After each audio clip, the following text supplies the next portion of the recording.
Hi friends, ಎಲ್ಲ ಹೇಗಿದ್ದೀರಾ? I hope ಎಲ್ಲ ಚೆನ್ನಾಗಿದ್ದೀರಾ ಅಂತ ಭಾವಿಸುತ್ತಾ ಈ ದಿನದ ವ್ಲಾಗ್ ಸ್ಟಾರ್ಟ್ ಮಾಡ್ತಾ ಇದ್ದೀನಿ. ವೆಲ್ಕಮ್ ಬ್ಯಾಕ್ ಟು ಹಳ್ಳಿ ಸೊಗಡು ವ್ಲಾಗ್ಸ್. ಈ ದಿನ ಸಿಂಪಲ್ಲಾಗಿ ಚಿಕನ್ ಸಾಂಬಾರು ಹೇಗೆ ಮಾಡೋದಂತೂ ನೋಡ್ಕೊಂಬರೋಣ. ಪಕ್ಕ ಹಳ್ಳಿ ಶೈಲಿಯಲ್ಲಿ ಮಾಡ್ತಾ ಇರೋದು. ತುಂಬ ರುಚಿಯಾಗಿರುತ್ತೆ, ತುಂಬ ಚೆನ್ನಾಗಿರುತ್ತೆ. ಮುದ್ದೆ ಜೊತೆಗೆ ಅನ್ನ, ಚಪಾತಿ ಇದ್ರ ಜೊತೆಗೆ ಕಾಂಬಿನೇಷನ್ ತುಂಬ ಚೆನ್ನಾಗಿರುತ್ತೆ. ಮೊದಲಿಗೆ ಬಾಣಲಿ ಬಿಸಿ ಇಟ್ಟು ಅದಕ್ಕೆ 2 ಸ್ಪೂನ್ ಆಗುವಷ್ಟು ಆಯಿಲ್ ಹಾಕಿ ಮೀಡಿಯಮ್ ಸೈಜು 1.5 ಈರುಳ್ಳಿ ಕಟ್ ಮಾಡಿ ಇಟ್ಕೊಂಡಿರೋದಂಥದ್ದು ಹಾಕ್ಕೊಳ್ಳೋಣ. ಈಗ ಬ್ಯಾಡ್ಗೆ ಮೆಣಸಿನ್ಕಾಯಿ ಕಲರ್ ಬರೋದಕ್ಕೆ 3 ಮೆಣಸಿನ್ಕಾಯಿ ಹಾಕ್ಕೊತಾ ಇದ್ದೀನಿ. ಅದ್ರ ಜೊತೆಗೆ 1.5 ಗಡ್ಡೆ ಬೆಳ್ಳುಳ್ಳಿ ಆಗುವಷ್ಟು ಸುರಿದು ಹಾಕ್ಕೊತಾ ಇದ್ದೀನಿ. ಮತ್ತು 1 ಇಂಚು ಶುಂಠಿ ತೊಳೆದು ನೀಟಾಗಿ ಕಟ್ ಮಾಡಿ ಇಟ್ಕೊಂಡು ಹಾಕಿ ನೀಟಾಗಿ ಫ್ರೈ ಮಾಡ್ಕೊಳ್ಳೋಣ. ಈಗ ಅದಕ್ಕೆ ಚಕ್ಕೆ, ಲವಂಗ, ಸ್ವಲ್ಪ ಮೆಣಸು ಹಾಕಿ ಅದ್ರ ಜೊತೆಗೆ ಸ್ವಲ್ಪ ಗಸಗಸೆನೂ ಹಾಕ್ಕೊಬೇಕು. ನೋಡಿ ನೀಟಾಗಿ ಫ್ರೈ ಆಗ್ತಾಯಿದೆ. ಅದ್ರ ಜೊತೆಗೆ ಗಸಗಸೆನೂ ಸ್ವಲ್ಪ ಹಾಕ್ಕೊಂಡಿದ್ದೀನಿ. ಮತ್ತು ಇದು ಕಡಲೆಬೇಳೆ, ಕೊಬ್ಬರಿ ಇಲ್ಲ ಅಂತಂದರೆ ನೋಡಿ ಕಡಲೆಬೇಳೆ 1.5 ಸ್ಪೂನ್ ಹಾಕ್ಕೊಂಡಿದ್ದೀನಿ. ಈ ಥರ ಒಂದ್ಸರಿ ಟ್ರೈ ಮಾಡಿ ನೋಡಿ, ತುಂಬ ಚೆನ್ನಾಗಿರುತ್ತೆ. ಮತ್ತು ಫಾರಮ್ದು 1 ಟೊಮೊಟೊ ಮೀಡಿಯಮ್ ಸೈಜ್ ಹಾಕ್ಕೊಂಡಿದ್ದೀನಿ. ಹುಳಿ ಟೊಮೊಟೊ ಆದರೆ ಚಿಕ್ಕದು ಹಾಕ್ಕೊಳ್ಳಿ. ಈಗ ಅದಕ್ಕೆ ಸ್ವಲ್ಪ ಉಪ್ಪು, ಒಂಚೂರು ಅರಿಶಿನ ಹಾಕಿ ನೀಟಾಗಿ ಫ್ರೈ ಮಾಡೋಣ.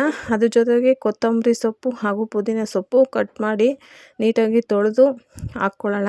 ನೋಡಿ ನೀಟಾಗಿ ಫ್ರೈ ಮಾಡಿದ್ದಾದಮೇಲೆ ಚಿಕ್ಕ ಸ್ಪೂನಲ್ಲಿ 1.5 ಟೇಬಲ್ ಸ್ಪೂನ್ ಆಗುವಷ್ಟು ಅಚ್ಚ ಖಾರದ ಪುಡಿ ಮತ್ತು 3 ಸ್ಪೂನ್ ಆಗುವಷ್ಟು ಧನಿಯಾ ಪುಡಿಯನ್ನು ಹಾಕಿ ನೀಟಾಗಿ ಮಿಕ್ಸ್ ಮಾಡ್ಕೊಳ್ಳೋಣ. ಧನಿಯಾ ಪುಡಿ ಮತ್ತು ಖಾರದ ಪುಡಿ ಜಾಸ್ತಿ ಏನು ಬಿಸಿ ಮಾಡೋದು ಬೇಡ. ನೋಡಿ ಸುಮ್ಮನೆ ಮಿಕ್ಸ್ ಮಾಡಿ ಆರೋದಕ್ಕೆ ಬಿಡೋಣ.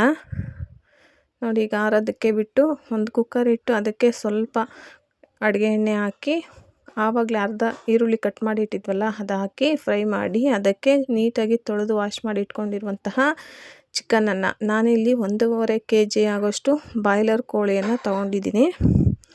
ನೀಟಾಗಿ ವಾಶ್ ಮಾಡಿ ಹಾಕ್ಕೊಂಡು ಇದಕ್ಕೆ ರುಚಿಗೆ ತಕ್ಕಷ್ಟು ಉಪ್ಪನ್ನು ಹಾಕ್ಕೋಬೇಕು.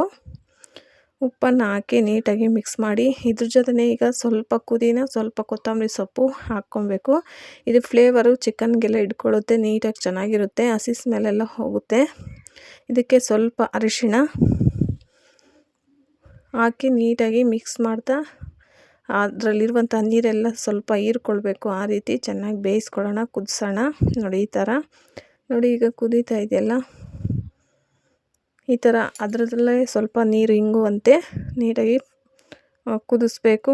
ಮತ್ತು ಇದು ಆರೋದಕ್ಕೆ ಬಿಟ್ಟಿದ್ವಲ್ಲ ಮಸಾಲೆ, ಇದನ್ನು ಕೂಡ ಅಷ್ಟೊತ್ತಿಗೆ ಮಿಕ್ಸಿ ಮಾಡೋಣ. ನೋಡಿ ಇದನ್ನೆಲ್ಲ ಜಾರ್ಗೆ ಹಾಕ್ಕೊಳ್ಳೋಣ. ಮತ್ತು ಅದು ರುಬ್ಬೋದಕ್ಕೆ ನೀರು ಸ್ವಲ್ಪ ಬೇಕಾಗುತ್ತಲ್ಲ, ಅದನ್ನು ಅದೇ ಬಾಣಲೆಗೆ ಸ್ವಲ್ಪ ನೀರು ಹಾಕಿ ಅದನ್ನು ಸಹ ಇದ್ರ ಜಾರಲ್ಲಿ ಹಾಕ್ಕೊಳ್ಳೋಣ. ರುಬ್ಬೋದಕ್ಕೆ ಎಷ್ಟು ಬೇಕೋ ಅಷ್ಟು ನೀರು ಹಾಕಿ ರುಬ್ಬೋಣ. ರುಬ್ಬೋದು ತರಿಯಾಗಿ ರುಬ್ಬಾರ್ದು. ನೋಡಿ ಈ ಥರ ನುಣ್ಣಕ್ಕೆ ರುಬ್ಕೋಬೇಕು. ಕಲರ್ ನೋಡಿ ತುಂಬ ಚೆನ್ನಾಗಿದೆ. ನೋಡಿ ಈಗ ಕುದೀತಾ ಇದೆಯಲ್ಲ, ಅದಕ್ಕೇ ರುಬ್ಬಿರುವಂತಹ ಮಸಾಲೆಯನ್ನು ಹಾಕಿ ಸ್ವಲ್ಪ ನೀರು ಆ್ಯಡ್ ಮಾಡಿ ಈ ಥರ ನೋಡಿ ಮಿಕ್ಸ್ ಮಾಡಿಕೊಡ್ಬೇಕು. ಮಿಕ್ಸ್ ಮಾಡಿ 3 ವಿಷಲ್ ತೆಗೆಸ್ಬೇಕು. ಇದು ದೊಡ್ಡ ಬಾಯ್ಲರ್ ಕೋಳಿ ಆಗಿರೋದ್ರಿಂದ 3 ವಿಷಲ್ ತೆಗೆಸಿದ್ರೆ ಸಾಂಬಾರು ಆಗಿರುತ್ತೆ. ನೋಡಿ ಈ ಥರ ನೋಡಿ ಈಗ ಕುದೀತಾ ಇದೆ. ಕ್ಯಾಪ್ ತೆಗೆದು ನೋಡಿದಾಗ ನೋಡಿ ಈ ಥರ ಆಗಿದೆ. ಈಗ ಸಾರು ಸ್ವಲ್ಪ ನನಗೆ ಗಟ್ಟಿ ಅನ್ನಿಸ್ತು. ನೋಡಿ ಈ ಥರ, ಅದಕ್ಕೆ ಸ್ವಲ್ಪ ನೀರು ಆ್ಯಡ್ ಮಾಡ್ಕೊಂಡಿದ್ದೀನಿ. ಇದೇ ಟೈಮಲ್ಲಿ ಅಕಸ್ಮಾತ್ ಉಪ್ಪು ಅಥವಾ ಖಾರ ಸಾಕಾಗಲಿಲ್ಲ ಅಂದರೆ ಇದೇ ಟೈಮಲ್ಲಿ ಹಾಕ್ಕೊಂಡು ಸಾರು ಕುದಿಸಿದ್ರೆ ಚೆನ್ನಾಗಿರುತ್ತೆ. ನೋಡಿ ಈಗ ನೀರು ಹಾಕಿದ್ಮೇಲೆ 10 ನಿಮಿಷಗಳ ಕಾಲ ನೀಟಾಗಿ ಕುದಿಯೋಕ್ಕೆ ಬಿಡಬೇಕು. ಅದಾದಮೇಲೆ ಮುದ್ದೆ ತೊಳಸಿ ಸಾಂಬಾರು ನೋಡಿ ಈ ಥರ ಸರ್ವ್ ಮಾಡಿಕೊಂಡು ತಿಂತಾಯಿದ್ರೆ ಆಹಾ, ಇನ್ನೂ ಸ್ವಲ್ಪ ತಿನ್ನಬೇಕು ಆ ಥರ ಇರುತ್ತೆ. ನೀವು ಒಂದ್ಸಲ ಟ್ರೈ ಮಾಡಿ. ಚಿಕನ್ ಸಾಂಬಾರು ಮುದ್ದೆ ಜೊತೆಗೆ ಅನ್ನ, ರೊಟ್ಟಿ, ಚಪಾತಿ ಅಂದರೆ ತುಂಬ ಚೆನ್ನಾಗಿರುತ್ತೆ. ಪ್ಲೀಸ್ ಸಪೋರ್ಟ್ ಮಾಡಿ, ಸಬ್ಸ್ಕ್ರೈಬ್ ಮಾಡಿಕೊಂಡು ವಿಡಿಯೋ ನೋಡಿ. Thank you.